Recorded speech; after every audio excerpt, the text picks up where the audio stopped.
All right, we are Facebooking live from this speakeasy in the bottom of the Williams Bourbon Experience. What a fabulous place. And this is Jody Filiatru. Correct. Not Tro, not like John or Addie, but different. Different, right. And you're the master distiller. Right, I'm the artisanal distiller here at the Heaven Hills Bourbon Experience, yes. What's the difference between an artisanal distiller and another type of distiller? Well, our artisanal distiller, we do everything here by hand, and we do it by like a craft distillery. So we do everything, like say, by hand. It's a craft, so we call it the artisanal distillery. I see. So what have you distilled for today? This is an absolutely today beautiful presentation. Today we have distilled a rye whiskey. It's a 70% rye. It's one of our new whiskeys that we developed, and we've really liked it. I think it's going to do a very good job. That's one of our 8 mash bills that we produced here today. So I'm really proud of it, and I think it's going to be a great product down the road. Okay, so tell us about this pairing ceremony that we're about to indulge ourselves in. All right, so we've taken some of our good products that we have, our Evan Williams single barrel, and our rye, Rittenhouse rye, and our 12-year-old red label, 101 proof Evan Williams red label, and then our Bernheim wheat, wheated whiskey. So we paired these. Is that made in Bernheim Forest? It's actually made in Bernheim Distillery over on the 17th and Breckenridge. That's okay, where not we make Bernheim Forest. No, but actually no danger of the dogs getting into it if we go to Bernheim. We're okay. good to go. That's good. It's the same family that developed the Bernheim Forest. Wow, Yeah, exactly. I'm not too far off. Okay, go ahead. So we've paired our whiskeys with some chocolates, and you have a really good pairing of whiskey to chocolate, and I think you're going to really enjoy this because it lets you have a good contrast of sweet and some of the spiciness of the bourbons and the ryes, and I think you'll really enjoy this. How many bourbons are represented right here? Are those 4 different ones? We have 2 bourbons, a rye, and a wheated whiskey. See, I don't know enough about these to be able to distinguish between them, but they all look beautiful. And what are those little dark things sitting next to the bourbons? That's our chocolate that we're going to try today. Chocolate? Chocolate, we have chocolate. Is it Hershey's chocolate? No, actually. Is it Nestle's chocolate? Actually, it is. One of my 4 food groups. It's the creations of Erika over here. And who? Oh my gosh, look who we found here. Oh my gosh. And who's this other one? Hi, beautiful. Hello. How are you? Hi, Erika. Hi. Come on up a little bit closer so we can actually hear you. What a great pair. So, Erika Chavez-Graciano, and would you like to introduce your compatriot here? Andy Embry here. Andy, it's nice to meet you for the first time. I've already been basically damaged by the amount of chocolate that I had when I did a live shot with Erika a couple of weeks ago. I'm still recovering from that. She got chocolate wasted. I did. She did. We had to roll her out of there. It was bad. It was like Violet, you know, in Charlie and the Chocolate Factory. They juiced me to get me out the door. So tell me a little bit about what we're going to be experiencing here today. It's your bourbon and your chocolate. And hi, Caroline Knopp. She's watching us right now. Go ahead, Andy, you start. Well, we have actually worked to create a pairing where we actually match our spirit with our chocolate. So we have 4 different whiskeys, 2 are bourbons, as Jody said, and 2 are different styles of American whiskey. All 3 of those will all have a different grain content as far as their makeup. When you pair those with different styles of chocolate, and really great chocolate, like Erika has brought with us today, you bring out some different qualities. So we've made some pairings that elevate the taste of the whiskey itself. We've created some pairings that actually completely change the taste profile of that whiskey. So it's a full experience. I always tell people this is something great to take home with you because you can do this. Nothing makes a better dessert course at a dinner party or something like that than pairing chocolate and whiskey together. Everybody has a good time. I don't think everybody can make chocolate like this. That is true. That's why they deliver. Yeah. Erika, tell us a little bit about Cellar Door Chocolates. Well, we've been open for 10 years. It'll be 11 years actually in July. Wow. We employ 11 full-time people. Everything is made by hand, and as you know from the last time we spent an hour together, there's a lot of hard work behind the chocolate. Unbelievable amounts of hard work. Right. By the time a truffle gets from me to you, it's been touched 5 different times. So there's a lot of labor, just like the artisanal distiller here. We're an artisanal chocolate shop. That's impressive. It's very good. Yeah. How many people is that glass of bourbon touched by between Erika and you? Because we all know that I don't drink. Oh my gosh, so. at least I think there's 500 employees at Heaven Hills, so between the mashing process, the distilling process, the aging process, the bottling process, it goes through, and the shipping process, it goes through an immense amount of hands. God, that's just absolutely amazing. So tell me, Andy, how did you get involved with Evan Williams? Well, You're obviously one of the furniture Embrys, so. Yeah. The heir Well, to the Embry furniture fortune. Well, I actually became a part of Heaven Hill by actually coming here and doing a tour. I did our traditional tour and tasting at the Evan Williams Bourbon Experience. Fell in love with the place. They had a part-time kind of weekend position, so I just came here and just did tours on my off time, just because I thought it was fun. And then, now it's almost getting close to, well, it'll be 4 years in July. So it's just been a lot of fun. And this is the highlight of my job, getting to just eat and drink with people, share stories of the history of Heaven Hill, stories of Cellar Door, and just really watching people just light up whenever we do these tastings. So this is my favorite hour of the week. How appropriate is it this is taking place in a cellar, Erika? Cellar Door Right. Chocolates. That's beautiful. Yeah. You guys go ahead and do what you need to do. I'm going to talk to our artisanal distiller here.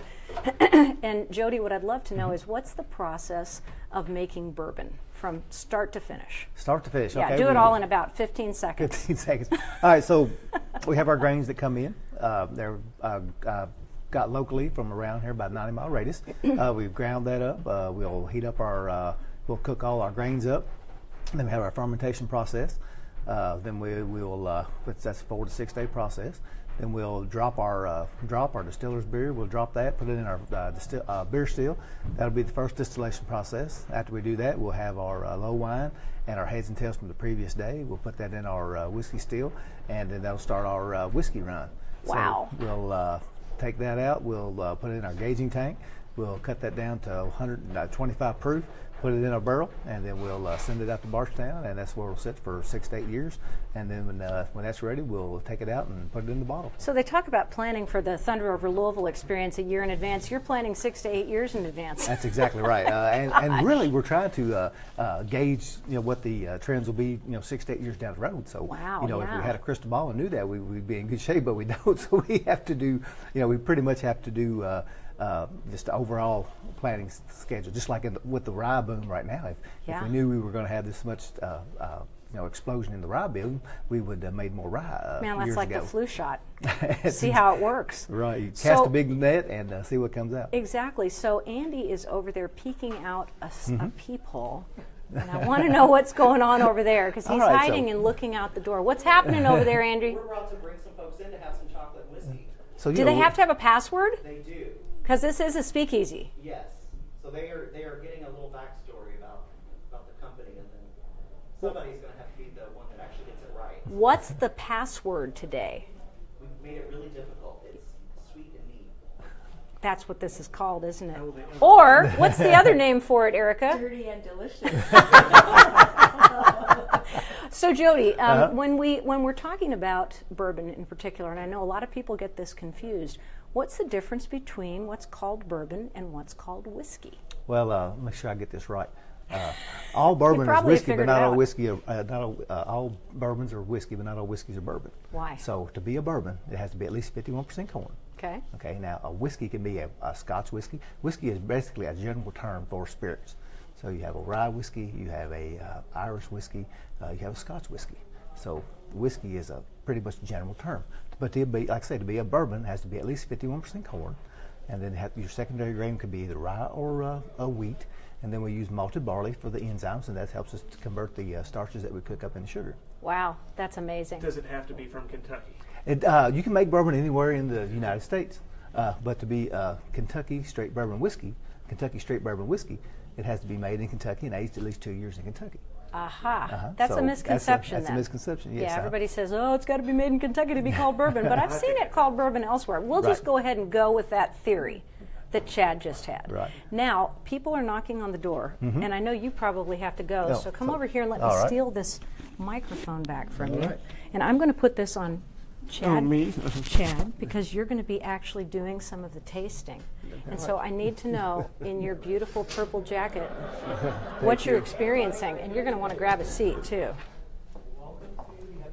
Well, this appears to be, we are standing here in what appears to be an authentic speakeasy from the 1920s. And I know you've panned the camera around some, but you can actually see some beautiful old photographs of Kentucky history, various sites in and around Kentucky. And the wood. Yes. My gosh. It's magnificent. Are you ready to taste some bourbon and chocolate? Oh, I am, yes. You haven't had any of Erika's chocolate except what I gave you at my house. That's right. the It was the night. first time. So. Yeah, well, you're not going to get any more, I promise. All right, here comes the crowd. Everybody grab a seat.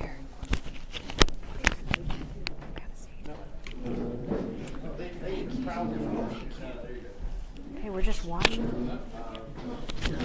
Just watching people sneak in.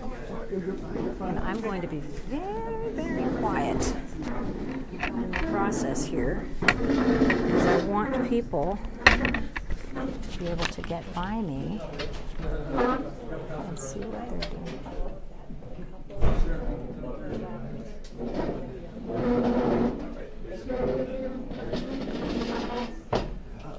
The couple in lavender on do not wish to be on camera. Where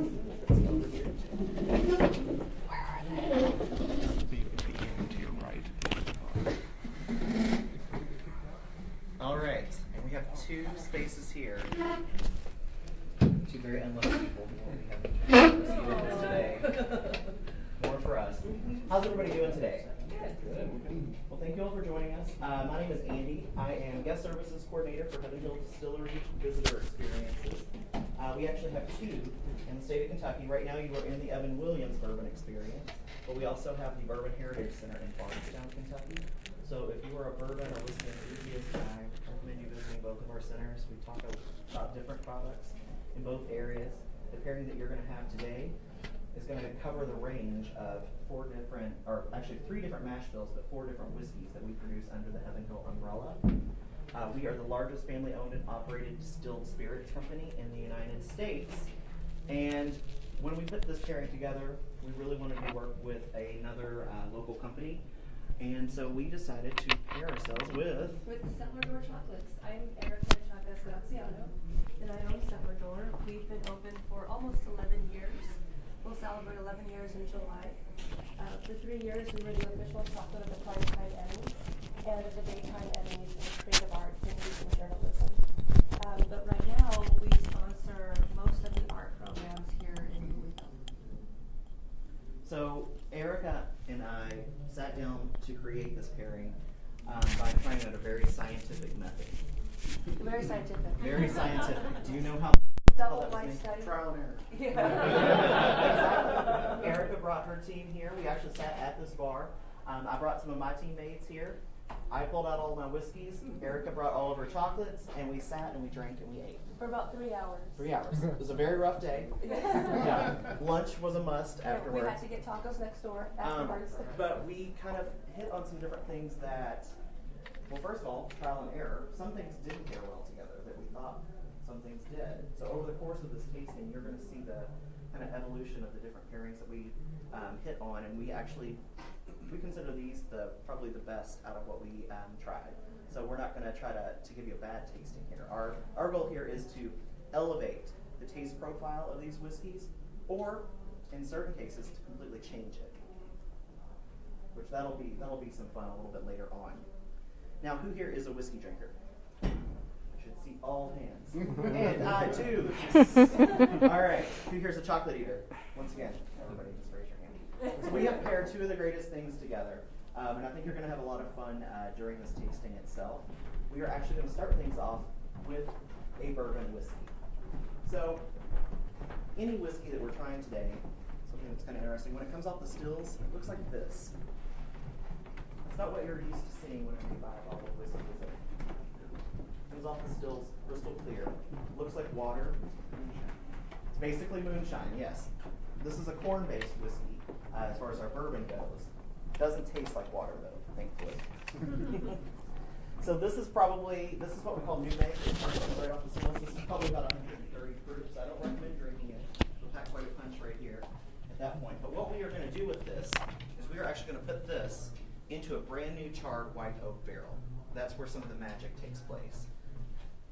Some of that magic you're going to find in the first whiskey that we're actually going to be trying. This is the Evan Williams Single Barrel Vintage. Does this look familiar to anyone here? I got a clap. Yes. So, anyone here have a wild guess of what single barrel means? Don't think too hard. Single barrel came out of one barrel. You got it. We didn't get creative with that name. It means exactly what it says. There is one barrel of whiskey that has made its way into this bottle. We do not marry it together with any other barrels of whiskey. If you actually look at the back of our single barrels, we hand write exactly when it was barreled, barrel number, when it was bottled. I call it your own little. Each one of these bottles has their own personality because no one barrel is going to be exactly the same. The particular single barrel that we're trying today is going to be 8 years old. So that has been in that barrel aging for 8 years. The longer that this product is aged, the more that whiskey that started off like this is going to work its way in and out of that brand new charred white oak barrel. It's passing through that layer of char, which serves as both a filter and also something that adds flavor to it. And then it's working its way into that wood, so you're interacting with the tannins of the wood, the sugars of the alcohol. As the seasons change, and if you're from here, you know that we have sometimes all 4 seasons in 1 week, as we've had pretty much this past week.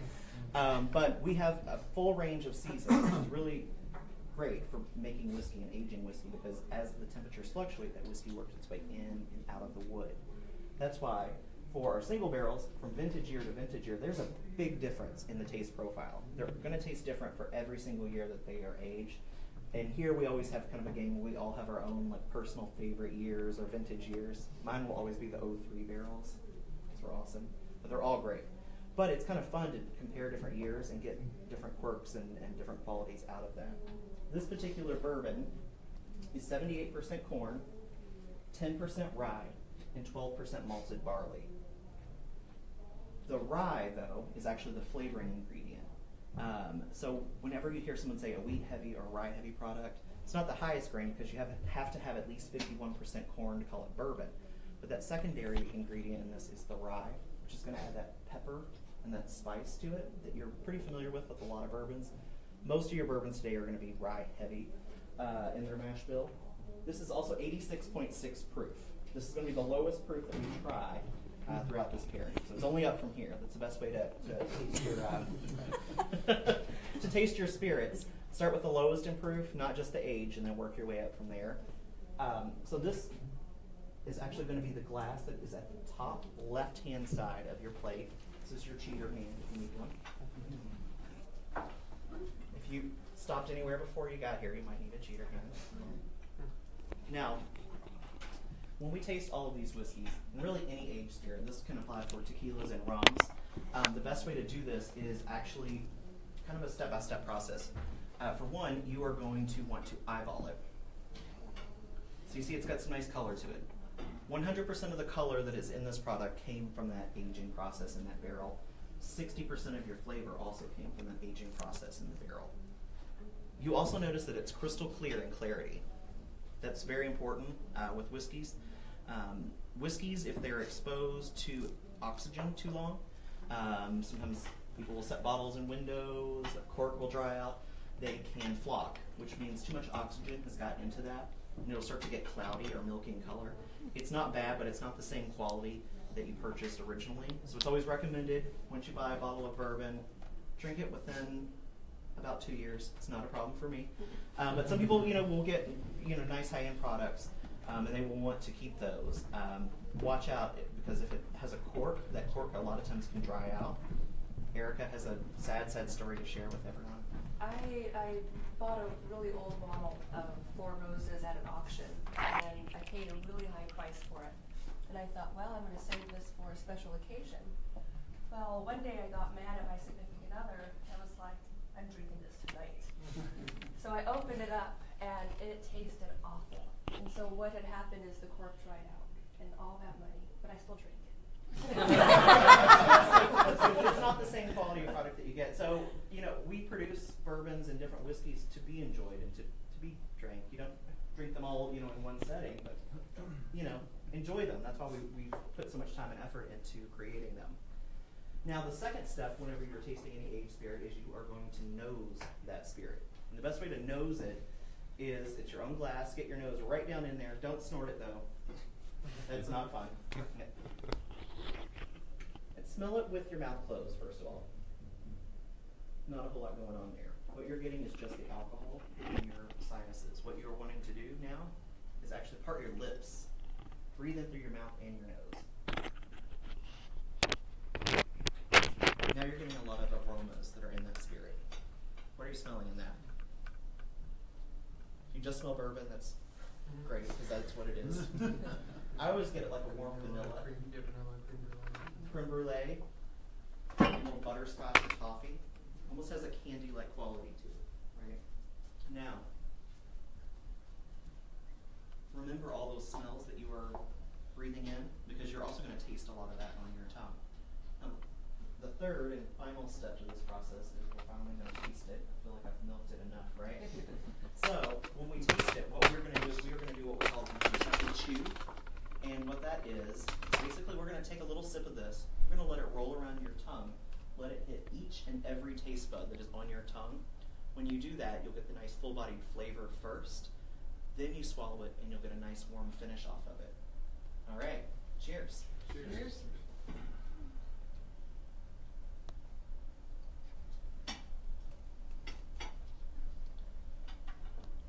After you swallow, take a nice breath. What you are getting now is the Kentucky hug. We had the chew, now we're getting the hug. We hug from the inside out here. So that warmth that you're feeling, you can feel it working its way all the way down. And you'll feel it working its way all the way down until it makes it to your stomach. That's from that rye. So that's where you get that pepper and spice. It literally warms you up. This has about a 30-second long finish on it. So it's a nice warm finish. Super smooth though. And on your tongue, you got some nice caramel notes actually right there kind of in the middle of your tongue. And a little bit of oakiness or spice kind of on the back part of your tongue.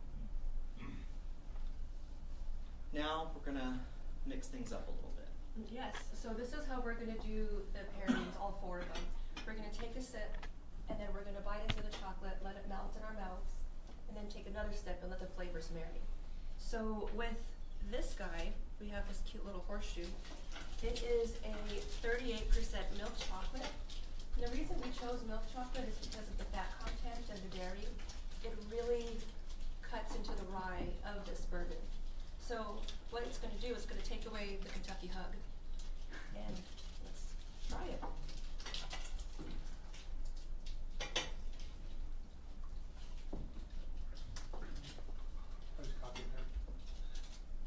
What's that?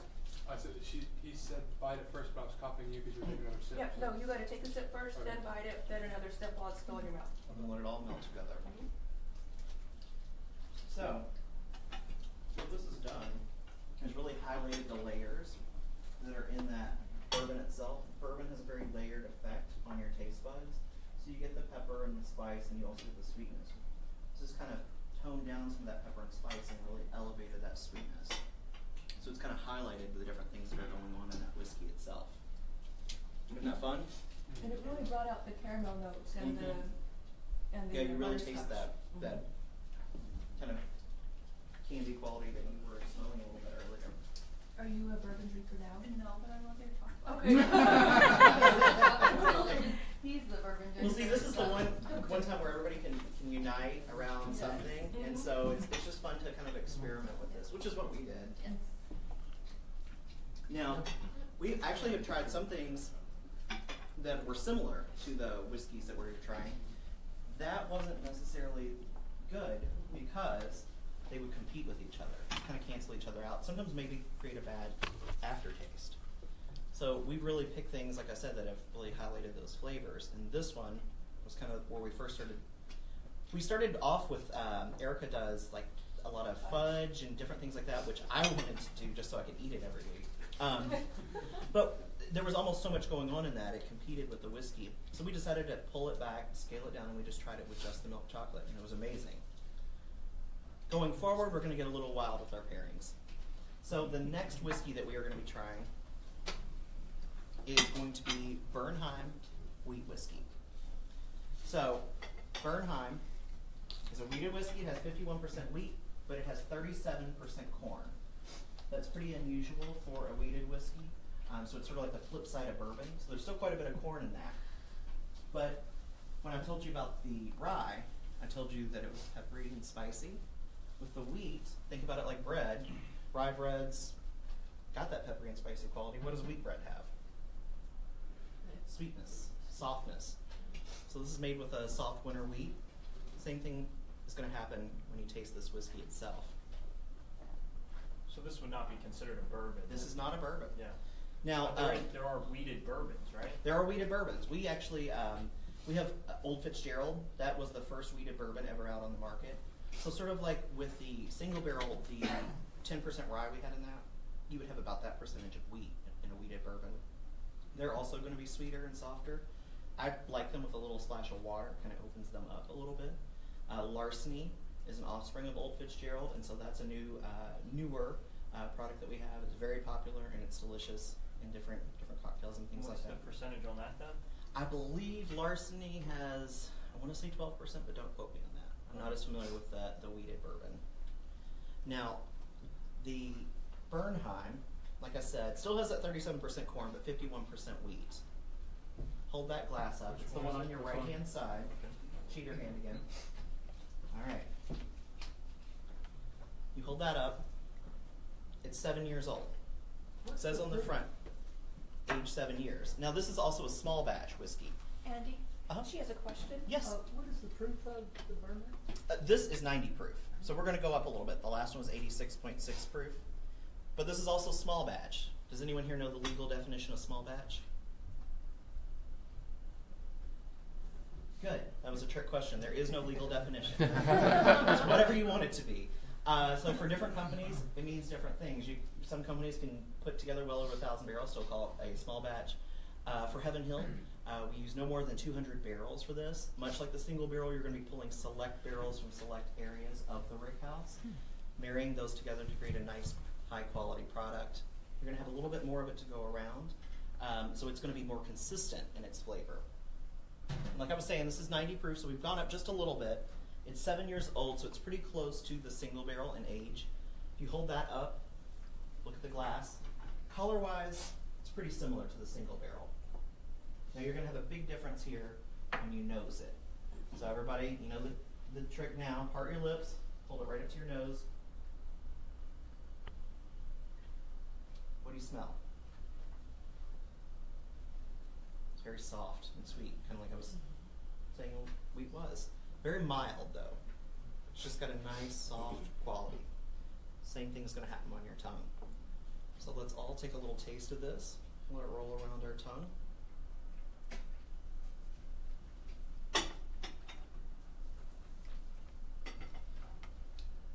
There's no hug. It's all on your tongue. Kind of sits in the middle, maybe a little bit on the edge here. You get some sweetness. Just very soft, very sweet, very mellow. Well. And now we're going to pair it. Well, this is actually my least favorite of the four, but when we pair it with this dark chocolate, it becomes one of my favorites because it totally transforms the wheat. So this guy is a 55% dark chocolate truffle. It has a lower fat content, and it's a little more on the bitter side. So take a little sip.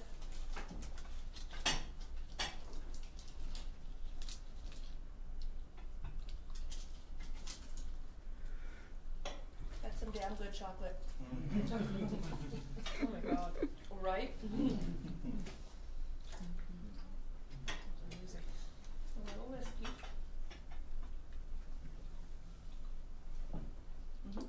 So, the hug is back. This tastes almost more like something that was rye heavy. Suddenly that dark chocolate being added to it added all the spice and pepper. It tastes like a totally different whiskey. This was when I said we were going to get a little crazy as it goes along. We discovered along the way, sometimes you can pair things that are completely opposite from one another, and they create a whole different taste profile. This is why it's so fun to take home. You can do this with other things too. You can do nuts, dried fruits, smoked meats, all sorts of different things. I recommend chocolate though because it's the best. Right. Right? Of course. Yes. Well, my chocolate. Yes. Cellar door chocolates. They ship. Yes. They do. And we're in a lot of liquor stores. Yes. Our marketing for it. Did you notice that crunch on that shell of that chocolate there? That's how you know you have a good, high quality chocolate. I've learned because I've been eating and drinking with Erika for about a year now. We've had an amazing time. So I feel like Erika knows probably almost as much about bourbon and whiskey as I do. Chocolate, yeah. And I'm getting close to getting on the chocolate side of things. I feel like someday we should switch roles and just see how it goes. Just see if we pull it off. Right, right. You'll be Andy, I'll be Erika. Perfect. All right. Perfect. Nice to meet you. I'm Erika. So what did that crunch then? Okay, so chocolate, you have two different types of chocolate. You have couverture and compound. So couverture is the purest form of chocolate that you can buy. It has 5 ingredients. There's no preservatives in it. It's just pure. The compound is more like your Hershey chocolate. So that means that all the cocoa butter has been removed and the fats have been replaced by vegetable fats or palm oil, stuff like that. So if you use couverture, you have to temper the chocolate because chocolate is polymorphic, and that means that it can stabilize differently at 6 different stages. So we have to expose it to different temperatures and then seed it with stable chocolate. The cocoa butter molecules become unstable. And if you let it harden at the wrong temperature, all the cocoa butter floats to the top and the chocolate becomes soft and sometimes grainy. It's still delicious, but it doesn't look like the chocolate doesn't look like that truffle. So we have these amazing machines from Italy that temper our chocolate for us, and they allow us to make tens of thousands of truffles on a daily basis, keeping the chocolate at exactly the precise temperature that we need. So if you bite into a dark chocolate truffle and it doesn't have that bite, or if you break a chocolate bar and it doesn't have that snap, you have shit chocolate. But sometimes we all like to stop by Taco Bell. Oh, I love it. Yeah, late at night, and so sometimes everything has its place. Exactly. But even with what you've had so far, you've had 2 relatively small pieces of chocolate. You could have probably had 2 Hershey's bar, and they satisfy you just as much. We always kind of joke because when we started this, when we paired things together, we would talk a little bit about chocolate, we would talk a little bit about whiskey, and we realized that pretty much every step of both processes, as far as whiskey making and as far as chocolate making, really parallel one another. And that goes into the fermentation of the bean and the grain, which is necessary. You have tempering. You pretty much have to temper your whiskeys whenever you're distilling them. You have to keep them at certain temperatures to get that alcohol separated from the sugar molecules. To aging and all these different things that really come into play. So that's why we think this is, we call it, well, it's match made in heaven. It is. Get it, Heaven Hill. I'll stop now. Please don't. Now, there's also some interesting things that go hand in hand with weird legal matters as far as chocolate goes. This next product here, I'll introduce it first. It's called Rittenhouse Rye. You guess what style of whiskey this is? Rye. It is a rye whiskey. So this has 51% rye, 34% corn. So much like the Bernheim, had quite a bit of corn in it. Sort of flip side of bourbon again. But more than anything, it's rye. What did we say about rye? Pepper, spice. That's what you're going to get out of this particular product. Before we talk about the rye itself, though, I want to talk about something that's on this bottle here. Do you notice at the bottom here it says bottled in bond? Yeah. Do you all know what that means? If you don't, I'll tell you a little story. It gets So to be 100%. it does. It does. Usually always, I think. The reason why the Bottled in Bond Act was passed in 1897 was because there were some people that would set up shop and make whiskeys that were less than reputable. They probably made things you probably wouldn't want to consume. They might set up shop, make something really cheap. They might buy some old batches of whiskey from a distiller, bad batches of whiskey, take those batches, add some things to them, make them look and taste like what they thought a whiskey should, and they would sell them to you. During this point in time, you would typically take pretty much a ceramic crock, and you would take that into your bar.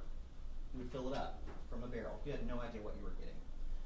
Until the Bottled in Bond Act was passed, most things were not actually bottled. You just filled it up. Well, some of these people would take things like cherry juice or prune juice to kind of sweeten it up. Not too bad. But then they might also add some things you probably wouldn't want to consume. You might add some tobacco juice from an old spittoon. A little iodine, give it some color. Erika's favorite is Battery acid. battery acid. Yum, right? That'll warm you up. You'll I get the like that Kentucky Kentucky hug. hug. Yes. Unfortunately, all those substances are toxic. So there were a lot of people getting really sick and dying. If you've ever heard of the old term rot gut whiskey, that is where that came from.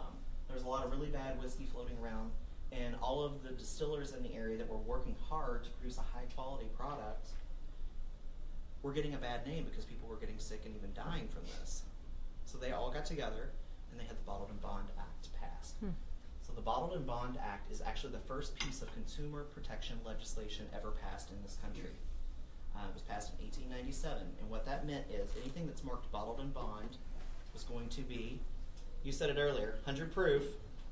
It's going to be aged a minimum of 4 years in a federally bonded rickhouse. It all had to be produced at one distillery during one distilling season, which is about 6 months out of the year. More than anything, it was a sign of quality. And during that time, we've recreated it on this bottle. Every bottle had to have a tax stamp across the top of it, meaning that bottle hadn't been tampered. So the age of bottling happened. So you started being able to take these handy bottles home with you, created a whole new industry, and you knew that you had a good, high quality product that wasn't going to kill you. It was going to save you, right? The funny thing about that was 1897. It was 1906 before the Food and Drug Administration was established. So we had our whiskey figured out years before we had our food figured out. We had priorities, right? So you said it's 100 proof. So this Rittenhouse is 100 proof, and then it is going to deliver that rye quality to you. What? So it's the bottom left. I always like to watch people panic when I just pick up the glass. All right, now you hold that up. It's got some nice color to it. A little bit darker, but more than anything, smell it. Part your lips.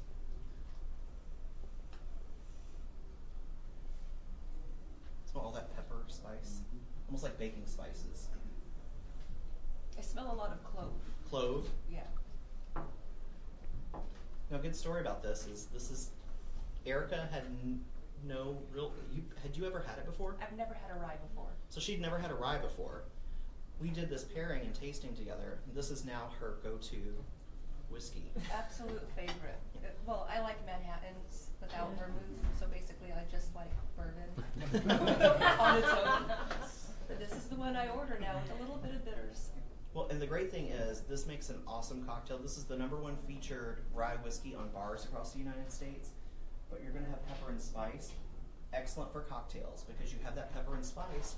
With a cocktail, you're going to add fruit juice, or simple syrup, water, things like that. This is still going to add that spicy layer that's going to kind of come up through that. So this makes an awesome old-fashioned for Manhattan. We've talked enough, though. Let's take a sip.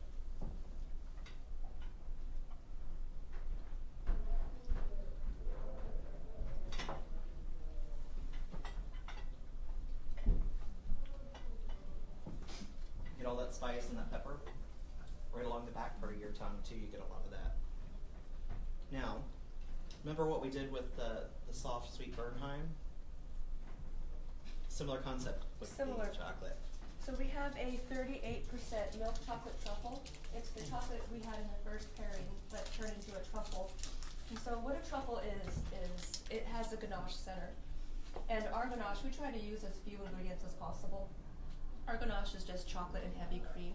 So the fat content is kicked up a little bit more. So you have a very fatty, sweet truffle. And it's going to cut right into the pepperiness of this. And it's just delicious. So cheers. Cheers.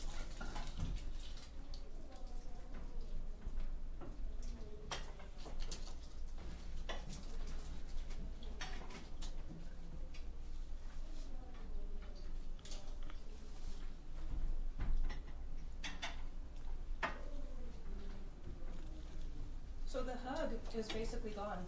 And it completely rounds out the pepperiness. But notice how much more flavor is on your tongue. It sort of brought everything forward. Even the edges and the tip of your tongue is getting that kind of tingling feeling. Tastes like a totally different whiskey again. This is one of those opposites attract pairings that we did. Isn't that great? Actually, I think this is the first one that we stumbled on when we were putting this together, where we both had this like we all did it. And we were all like, "Ooh, wow!" You know, we made that like collective like noise. Anything that comes out of the cellar door chocolate kitchen, if we don't make that noise, or if we don't do what I call the O face, then it doesn't go on the cellar floor. So everything has to have the wow factor. And it does. It does. Yeah.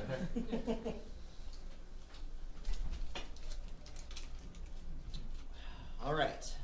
So now, the fourth pairing that we are going to do is actually my called my Grand Slam. This is my personal favorite, and it's also sort of like a dessert. We've almost had a 4-course meal here. This will make more sense to you a little bit later on. I'm not crazy, I don't think. We are actually going to try the Evan Williams 12-year-old Red Label. Does this bottle look familiar to any of you all? You from Kentucky? Whiskey connoisseurs? Okay. If this doesn't look familiar to you, that's because until about 3 years ago, this was only available in Japan. Does anyone know why? Japan is the 3rd largest market for American whiskeys in the world. They love American whiskey, so there are a lot of products available in Japan that are not even available here. We produced it, but we didn't have it in this country. Well, where are we at today? The Heaven Williams Bourbon Experience. We want as many varieties as Evan Williams as we can get. So finally, after some back and forth, we were able to get this. So now you can find this in Japan, if you want to make the trip, in our retail shop here, and then a few select retailers throughout the state. If any distillery ever tells you that the bottle is only available in their gift shop, that's a lie or it's illegal. Because technically you have to have a certain percentage of product available to distributors throughout the state of Kentucky. Now, what does it say on the front of this? 101 proof, aged 12 years. This is a small batch bourbon, once again. But when you see an age statement on the front of that, small batch, like I said, it's a term that we can make mean whatever we want to mean. This probably has nowhere more than probably 100 barrels involved with this batch itself. But the one legally binding thing that is on this bottle is that age statement. If you see an age statement on the front of any bottle, the youngest barrel involved with this has to be at least that old. So every barrel has to be at least 12 years old. They can be older. That's been a lot more time in the barrel than the other products that we've had. And the longer it spends in there, the more flavor it's going to pick up, more qualities. Something interesting to keep in mind, when this and the single barrel came off of our stills, it all looked like this. This is all the same mash bill. Same grain content in this. Tastes like a completely different whiskey or completely different bourbon due to the aging process. So, It's all the same yeast too, or? all the same yeast. All of our products across the board use the same strain of yeast. But with this particular product, it retails for $129.99 a bottle. A little more elevated on the price. I always like to do a little backstory behind why odor products are going to cost a little bit more. For one, right now the demand is very high on these products. We want to be able to at least keep some on our shelves where we can sell to people. But number two, the aging process really cuts into the bottom line as far as finance is concerned, because each barrel that you put into a rick house, you have to pay $170 roughly every single year that it's aged, no matter what you get out of that for state taxes. Take for instance our Evan Williams 23-year-old. We pulled a barrel last year for some sampling product. We paid $170 at least on that every single year for 23 years. We went to empty it and nothing came out. Sometimes you just get a bad barrel. So for every product that you let age that long, you're going to select one, probably out of every 7, you're actually going to use as a high quality product. Just because it's older doesn't always mean that it's going to taste better. So if you're paying over $100 for a bottle of whiskey, try it first. You might not like it, or it might be awesome. So the interesting thing is that the company is paying this much money to a product that might just end up going into a large batch bourbon at the end of the day anyway. So when you kind of take into consideration, you're also losing 3 to 5% of that product every year that it's aging, at least, and then you're paying $170. Usually the older products make a little bit less profit than some of your younger products. So really these older products are put out on the market to really show that you have an interest in putting out high quality products. And so that's really what we focused on here. I like to call those our most, what do I usually say, like our most complex bourbon. And when I say that, I don't want you to think it's just me trying to be snooty. But when I talk about how bourbon has that very layered taste profile, this one is even more so. So it's going to affect how we drink it and how we taste it. We're going to taste this just a little bit differently. So I want you to pick up the bottom right-hand glass. You hold that up, and first of all, you're going to notice a big difference in the color. They call it red label, and it's almost red in its color itself. Now nose this.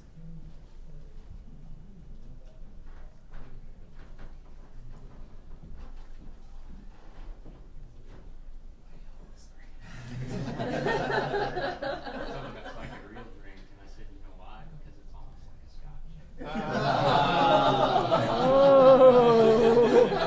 You're out of here.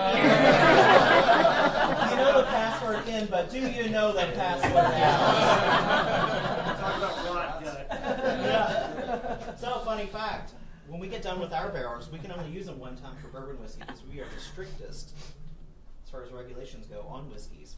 We break our barrels down and we send them to Scotch companies. We send them to Irish whiskey companies. So we like to say that our bourbon helps make Scotch great.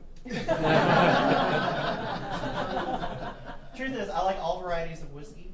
But this one, if you're a Scotch drinker, you're probably going to like a little bit more. When you smell it, though, what's going on in this glass? A lot of different things. You're getting the baking spices that you got from the Rittenhouse. You're getting the sweetness. But this there's a lot going on here. I almost smell like dried fruit, nuts. Still get some of the, the grain. So it almost, somebody in a tasting we did this one time said it tasted like a homemade fruit cake. And that's kind of what's going on in this glass. You have a little bit of everything. Almost maybe even like a little bit of anise or licorice in that. Mm-hmm. So when we try this, don't take just one sip of it. Take one sip. Let's just see what happens though.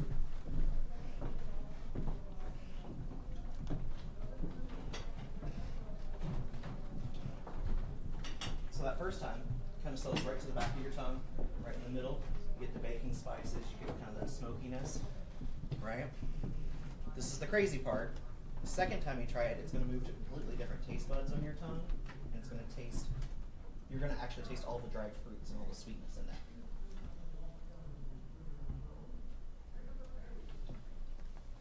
that. Andy, one of my favorite things about this is how it makes of the complexity of it.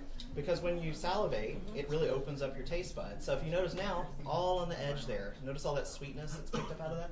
And this is really neat because this is one that every single time you take a sip of it, it rotates and kind of moves around and hits different taste buds. It tastes a little different every single time. Plus that it's very complex. I just love that. It's like a little journey happening there. But like I said, very complex, very layered. We're going to do the same thing with what we're going to be pairing it with. So your last truffle is another 38% milk chocolate truffle, but it has cinnamon in it. So Andy had talked about this kind of being like a fruit cake. It's got nuts and baking spices, and it's very, complex. So the cinnamon in this is really, really going to exaggerate that complexity. And I want to talk to you about a perfect chocolate for Scotch. Traitor. I love all spirits equally. This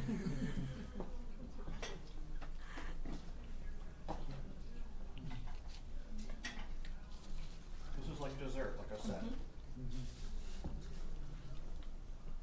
Doesn't it just taste like a really, it's like Christmas, It's like banana bread. Yeah, it is. Banana bread, cinnamon rolls. You just have all of those going on here. But that's why it's my personal favorite. This is the dessert at the So I was short 3 cinnamon truffles, and Yeah, you almost didn't get one, and neither did we. And Andy's like, oh, I have some in my desk. So it's his favorite. I may or may not keep a chocolate stash at my desk, so everyone here likes to kind of make periodic trips to my desk just to see if I happen to have any. Mm-hmm. I usually do. Well, that's how I make friends, is I keep chocolate in my purse. I keep whiskey in my wallet. I don't do that. My wallet's not that big. So, to get to the Scotch, Glenmorangie and Lafroig, if you can get your hands on a dark chocolate licorice truffle from Cellar Chocolates, that is the best pairing. I don't know what it is, but the licorice and the peatiness of the Scotch, it's terrific. It's like one of the most interesting flavor profiles. But ranks far below any of the American whiskey profiles. How does that work? I mean, the bourbon's just 12 years old. For Scotch, we would think that's pretty low in terms of age, but for bourbon, this is high. Well, temperature fluctuation here in the state, a lot different than it is in Scotland and Ireland. Takes a lot longer to age those products. Here, we're getting summer, spring, winter, fall. Like I said, sometimes all in 1 week. As that happens, that whiskey's going to work its way in and out of the wood. That's one of the magic things. Bourbon can actually be made anywhere in the United States. A lot of people think it has to be made in Kentucky. It doesn't. But the reason why 96% of the world's bourbon is all produced in the state is because we have the perfect climate for it. We also have excellent water in this state. The entire state sits above a limestone shelf. Huge cave systems here. So even our city water that we use is always ranked among the top waters in the world, really, just because it's already so pure and it goes through that limestone shelf before it's even purified by the water companies. So it's just perfect conditions that happen to line up here. And then we're surrounded by corn farms. And, you know, really, I mean, that's how it all started. Evan Williams in his day came here, late 1700s. You can't use all your corn, can't make it into enough cornmeal and sell it. The only way to ship it and keep it preserved, turn it into whiskey. Take anything with sugar, turn it into whiskey. So that's where corn whiskey came from. Today, all of our corn comes from about a 200-mile radius of this area. We work with the same farmers that we have used for generations now, as far as Heaven Hill goes. We've been up and running since 1935. We actually just filled our 8 millionth barrel the other day. So that's pretty crazy. We have about 1.3 million aging barrels in the state of Kentucky at this very moment. So we're the second largest holder of aging whiskey. It's a good problem to have on our hands. You know, one of my favorite stories about Evan Williams is when it all burned down. Well, because of how everybody in the industry grouped together to help, and then you guys came back stronger. It is, well, that is true. So the great thing is, when I say that Heaven Hill is a family-owned company, it's truly a family-owned company. There's not a week that goes by that there is not a member of the Shapiro family that's here on site. They have their hands fully in the business. They're invested for the future. It's really cool to see their interest and their excitement. And then in 1996, we had a fire at our production facility, which our distillery at that time was in Bardstown, Kentucky. We still barrel, age, and bottle everything there, but we used to produce there as well. Due to a big storm that came through, lightning strike, fire took out our distillery, several rick houses right in the area. We lost 2% of the world's aging bourbon that very day. Alcohol, of course, goes very quickly. But thankfully, the bourbon industry, you would think of it as being very competitive. It's not really a cutthroat industry. That's probably more on the sales and the marketing side, but as far as the distillers and everything goes, everyone pitched in and helped out during our downtime before we were able to purchase our new distillery, let us produce in off seasons and things like that, just to keep enough on hand to create products. Then we were able to purchase the Bernheim distillery, which is what the Bernheim wheat whiskey was named after. It was a historic site from a distillery back in the 1800s. At that time, it was built in 1992, I believe. Pretty state of the art. So we can produce now close to, I think it's about 1,300 barrels a day we produce with 10 to 15 people on site. One of the great things about Heaven Hill, though, is that we didn't have a distillery for several years. There was not one employee that was laid off or let go from the company during that time. So the Shapiro family made sure everyone was taken care of. And so everyone kept their jobs. There might be 4 people sweeping a same area of of the plant, but it's really great to just be a part of a company that has that much integrity. So that's pretty important to me, I think. Right. And something else that's kind of interesting is really just the history of where you're at right now. So when you came in today, you came in off of Main Street. Main Street is also known as Whiskey Row because from 10th Street to Brook Street, up and down Main here, pretty much every business before Prohibition was some form of business related to the production and or sales of alcohol. Street of dreams, right? Now, of course, Prohibition came and that went away. We're now actually becoming Whiskey Row again. We were the first active distillery to open up shop here on Whiskey Row since before Prohibition. Now we have Peerless, we have Angel's Envy. Coming down the pike, we have Old Forester, we have Michter's, Rabbit Hole, just a little bit off Whiskey Row. But we've got a lot of distilleries opening up shop here, so it's really cool to see Whiskey Row kind of come full circle. This building itself was built in 1903 to house the Phil Hollenbach Company. The Phil Hollenbach Company was a distributor and distiller of spirits. So you would come here, you would taste and purchase alcohol. Still doing that today. Following that nasty little time period that we had called Prohibition, this became part of a huge pharmacy called the Robinson and Pettit Company. Well, where was the one place you could still legally purchase whiskey during Prohibition? You go to your doctor, you get one of these. This is a prescription. You fill it out. You can get up to a pint of whiskey every 10 days for whatever ailment you have, whether it be something serious or a headache, and you could get that filled. So there was still whiskey kind of flowing through these walls in its own way. Following that, the Shapiro family purchased this building. Shapiro family is the same family that owns and operates Heaven Hill today. This served as a storage facility and sort of headquarters for a small chain of department stores they had called the Louisville store. That's how they had the finances to purchase Heaven Hill. And then in November of 2013, we got our stills up and running here. We produce 1 barrel of bourbon or whiskey a day. A lot of people will thumb their nose at that. We put a lot of effort into that. We have 3 guys here on site that keep those stills running, and it is truly handcrafted. So we call it our artisanal stills, but we take everything from the grains being unloaded from the truck. They go into the mash cooker. That same mash cooker will go into a fermenter. That fermenter will go to the beer still, to the whiskey still, to the barrel. So we actually barrel here and distill. And so there's a lot of effort, work put into that, and now we're just waiting because we produced all of these products in 2013. Well, we need to make sure they get a nice age on them. We're not going to release anything here that doesn't have a nice, high-quality taste profile to it. So we're really excited to see what Jody and his team has pulled together from these stills here. Now, this is we kind of like to open up for questions. Does anyone here have any questions? I guess I have a question for each of you, and this may be premature, you should probably tell us this, but do you have a fine and rare kind of collection that we can purchase from today here? Are we allowed to purchase from here? So what we have here on site, the Evan Williams, we're actually currently out of our Evan Williams 23-year-old, which we usually have here when we have it available.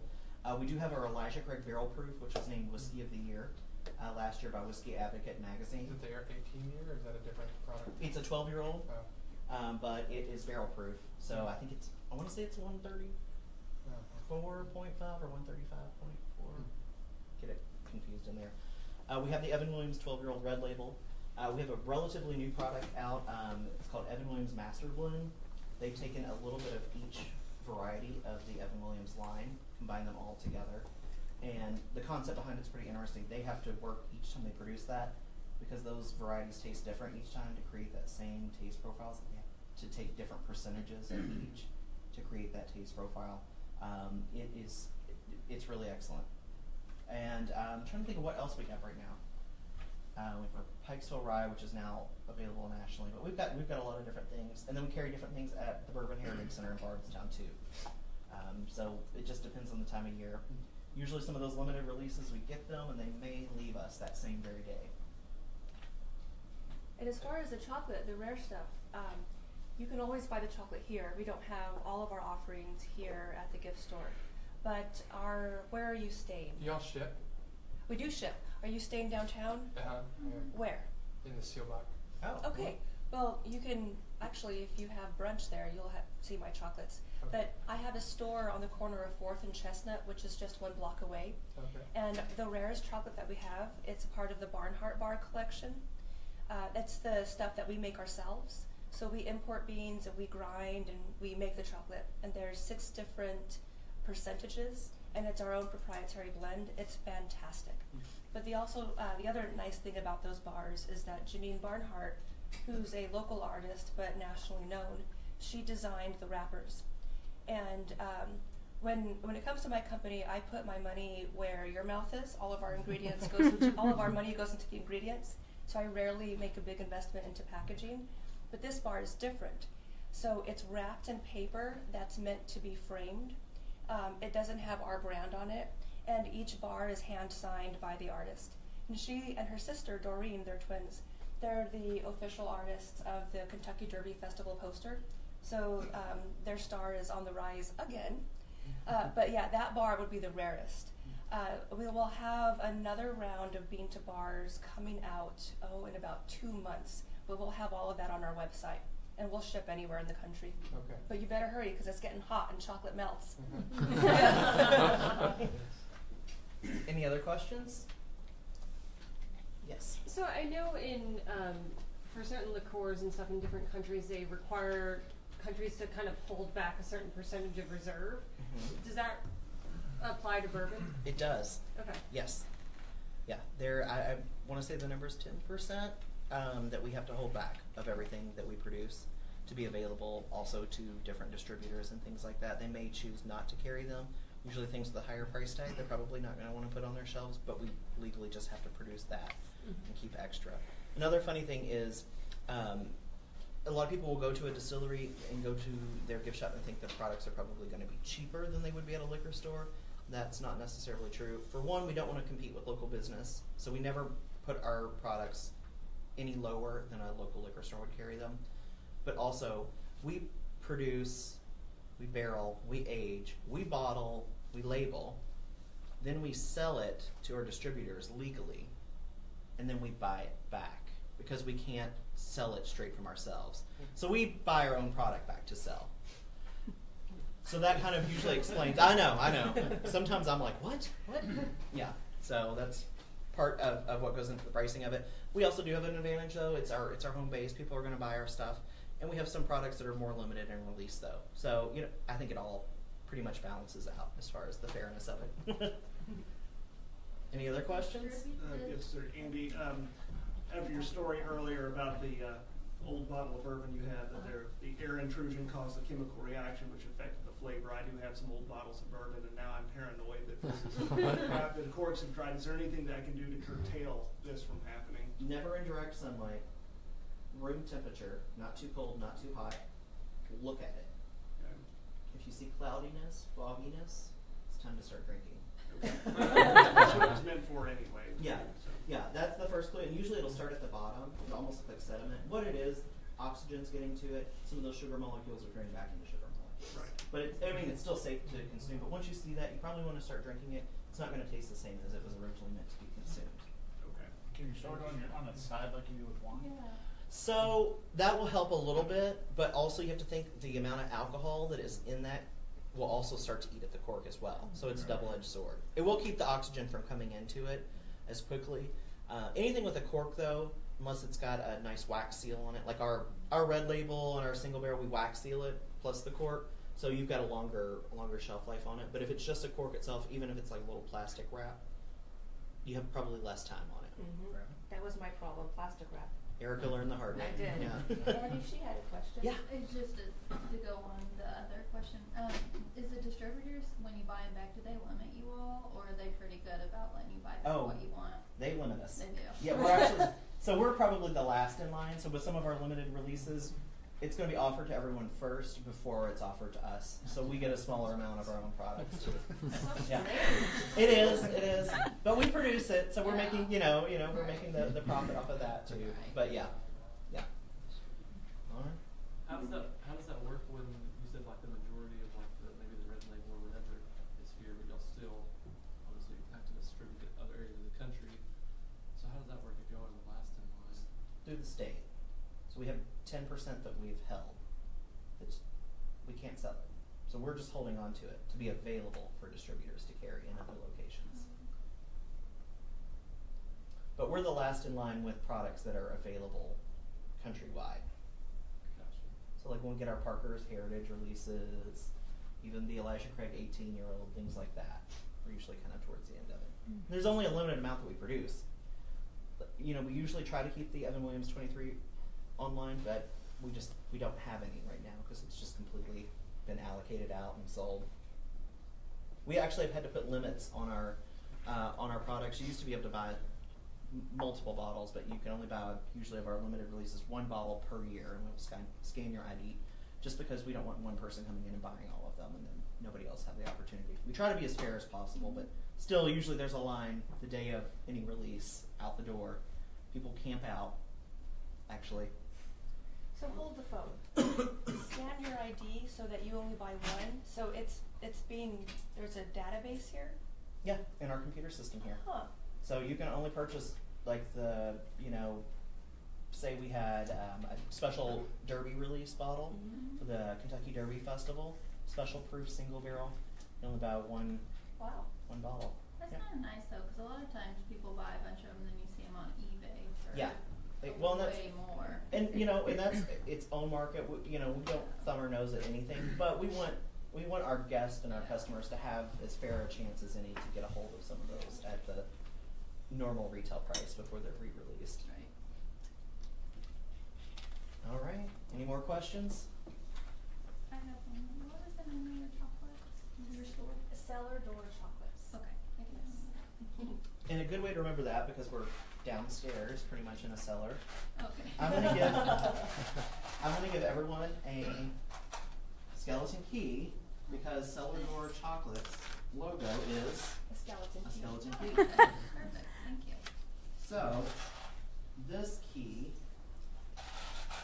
you can keep it if you want, but I would probably rather trade this in for what we have waiting for you in retail. So the month of April is actually mint julep month. Who here likes mint juleps? I'm going to be that person that admits it is the official drink of the state, official drink of the Kentucky Derby. We're getting the Kentucky Derby Festival kicked off. You all are going to have a special gift waiting for you upstairs. You are going to have some special chocolates that have a mint julep theme to them, produced by Erika from Cellar Door. Mint julep themed. And our contact information is on the back of it. So that serves as Erika's business card. So you can, if you want to reach out and order some chocolates from Cellar Door. And then there's also some bourbon goodies in there too. So we have a mint julep mix. We have some Evan Williams. We have some chocolate. And then everybody here will get this cool little pin here. You get your own little mint julep pin to take home with you. Wear it with pride. All right. Well, thank you all so much for joining us. I hope you all had fun. We always do. That's when we do it. I won't make you actually have a password to get out of here. Like Scotch. But if you want, just follow me. You'll want to take those keys to our retail shop, because I hope you didn't think you would be able to get out. Well, we're going to wrap it up from a wonderful hour-long presentation at the Evan Williams Bourbon Experience. You can catch in the fun on Thursday nights. It starts at 4 and goes for about an hour. You get some delicious chocolate and delicious bourbon. If you're interested in pairings, this is definitely a great opportunity to use the Evan Williams Bourbon Experience to cross everything with the best chocolate that you can imagine. I'm still sick from eating it the last time I was down at Cellar Door Chocolate. So check it all out. Hopefully you guys will have a wonderful start to the rest of the night and tomorrow. And we really appreciate all of you tuning in and being with us right here at Evan Williams. Have a great night.